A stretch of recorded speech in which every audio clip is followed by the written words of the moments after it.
दोस्तों स्वागत है आप सभी का हमारे इस वीडियो में। दोस्तों मैं गोविंद जायसवाल। दोस्तों आज का जो हमारा टॉपिक है वो है दिष्ट धारा जनित्र।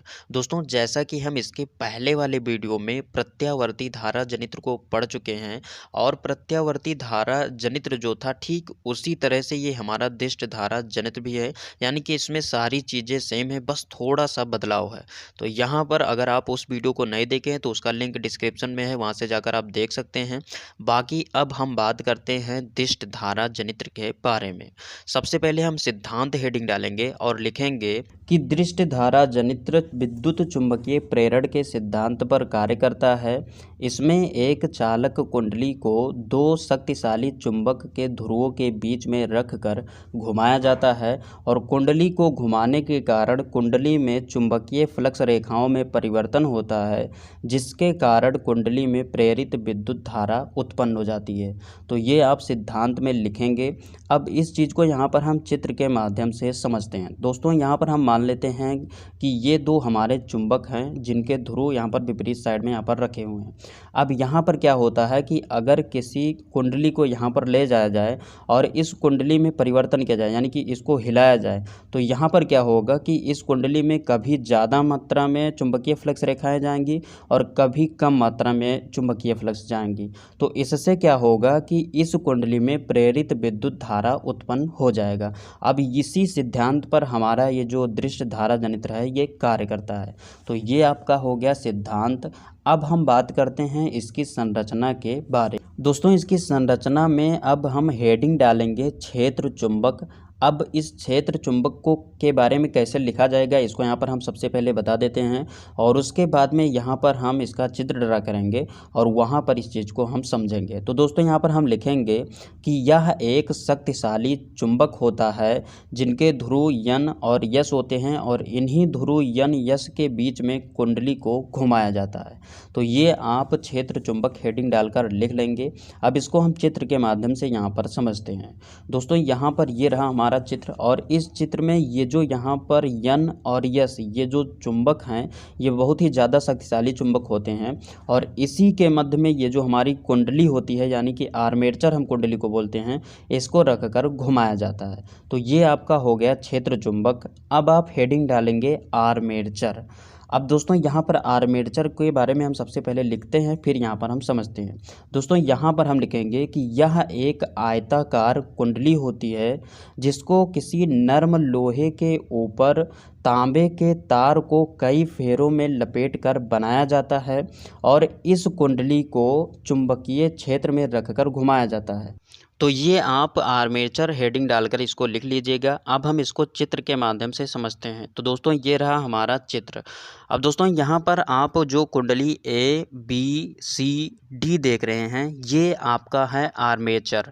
और दोस्तों आर्मेचर को बनाने के लिए क्या किया जाता है कि एक कच्चे लोहे के राड को लिया जाता है और इसी के ऊपर तांबे के तार को कई फेरों में लपेट लपेट कर एक कुंडली तैयार की जाती है। तो इस प्रकार से ये जो आपका आर्मेचर होता है ये तैयार होता है।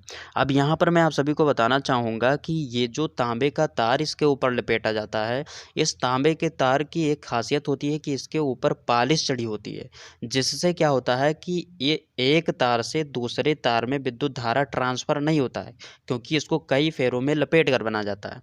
तो यहाँ पर ये आपका हो गया आर्मेचर। अब हम हेडिंग डालेंगे विभक्त वलय और इसको सबसे पहले लिखना जानते हैं, फिर हम चित्र के माध्यम से इसको समझ। तो दोस्तों अब हम यहाँ पर लिखेंगे कि ये दो अर्धवृत्ताकार तांबे की धातु की बनी हुई दो पत्ती होती हैं जो आर्मेचर के एक सिरे पर दो भागों में लगी हुई होती हैं। तो ये आप विभक्त वलय में हेडिंग डालकर लिख लीजिएगा। अब हम इसको चित्र के माध्यम से समझते हैं। दोस्तों इस चित्र में यहाँ पर ये जो आपका लगा हुआ है पत्ती, यहाँ पर दो भागों में पत्ती लगी हुई है, एक इस तरफ और एक इस तरफ, यही आपकी होती है विभक्त वलय और ये बनी होती है तांबे के तांबे की एक पत्ती होती है। और एक चीज़ यहाँ पर मैं आप सभी को बताना चाहूँगा कि ये जो पत्ती होती है ये जो हमारी आर्मेचर है, यानी कि ये जो हमारी कुंडली है, इसी कुंडली में एक पुली लगी होती है और इसी पुली के ऊपर ये पूरा का पूरा चिपका सा हुआ होता है। यानी कि जैसे जैसे हम कुंडली को घुमाएंगे तो ये आर्मेचर भी यहाँ पर घूमेगा। और यहाँ पर आप देख सकते हैं, चूंकि ये अर्धवृत्ताकार है तो यहाँ पर जो बीच में यहाँ पर आप देखेंगे तो बीच में खाली जगह यहाँ पर छोटा हुआ होता है। तो यहाँ पर क्या होता है कि इस तरफ विद्युत धारा होती है, इस तरफ विद्युत धारा होती है, और यहाँ पर जो बीच में छोटा हुआ भाग होता है यहाँ पर कोई विद्युत धारा नहीं होती है। तो ये आपका हो गया विभक्त वलय। अब आप हेडिंग डालेंगे ब्रुश।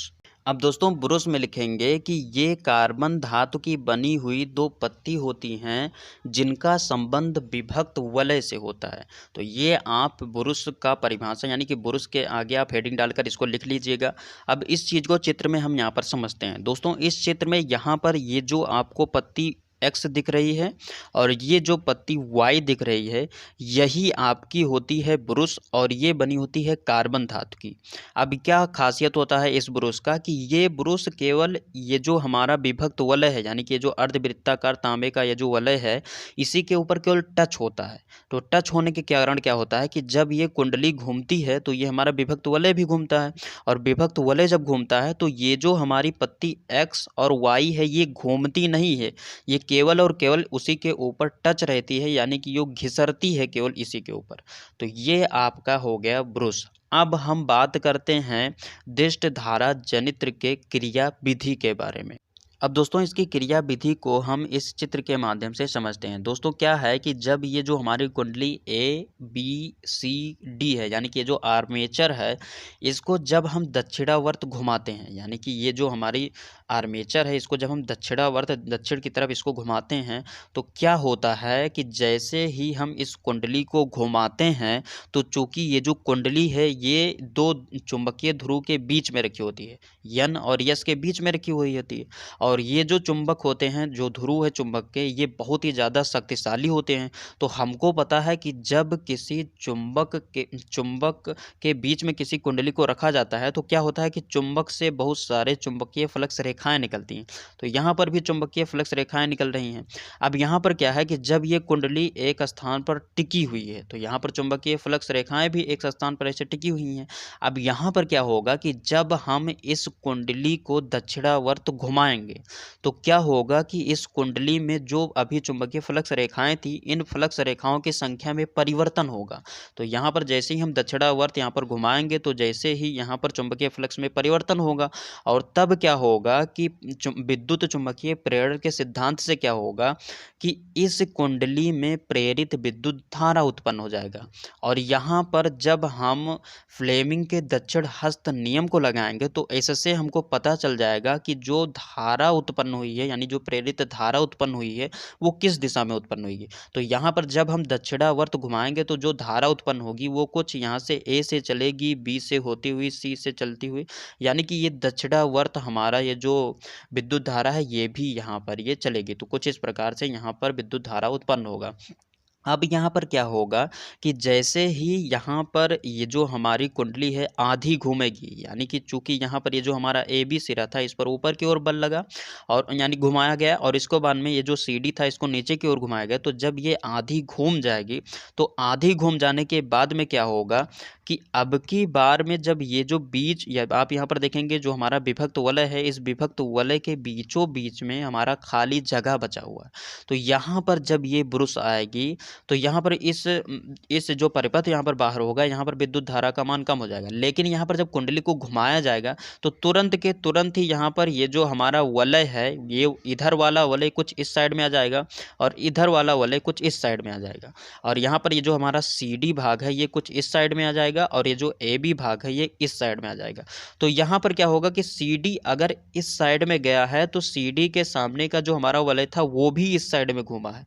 तो अब यहाँ पर क्या होगा कि यहाँ पर विद्युत धारा जो है वो एक ही दिशा में बहेगा, यानी कि ये ए से चलेगा, बी से चलेगा, सी से होते हुए इसी दिशा में विद्युत धारा। और यहीं पर क्या हुआ था कि जो अभी हमने प्रत्यावर्ती धारा जनित्र को बताया था, यानी कि इसके पहले वाले वीडियो में, उसमें क्या हो रहा था कि जो धारा बह रही थी वो जब आधा कुंडली घूम जाती थी तो एक दिशा में बह रही थी, और उसके बाद में आधी कुंडली जब फिर से घूमती थी तो वो जो विद्युत धारा प्रवाहित हो रही थी ये विपरीत दिशा में प्रवाहित हो रही थी। तो यही आपका दृष्ट धारा जनित्र और प्रत्यावर्ती धारा जनित्र में अंतर होता है। तो दोस्तों ये रहा आज का हमारा वीडियो, दृष्ट धारा जनित्र। दोस्तों उम्मीद करता हूँ ये छोटी सी वीडियो आप सभी को अच्छी लगी होगी। वीडियो अच्छी लगी तो वीडियो को लाइक कीजिए, और दोस्तों यदि आप नए हैं हमारे चैनल पर तो चैनल को सब्सक्राइब कर प्रेस कर लीजिए बेल आइकन को, जिससे कि आपको नए वीडियो का अपडेट मिलता रहे। तो दोस्तों बस यहीं पर दीजिए इजाज़त। जय हिंद, वंदे मातरम।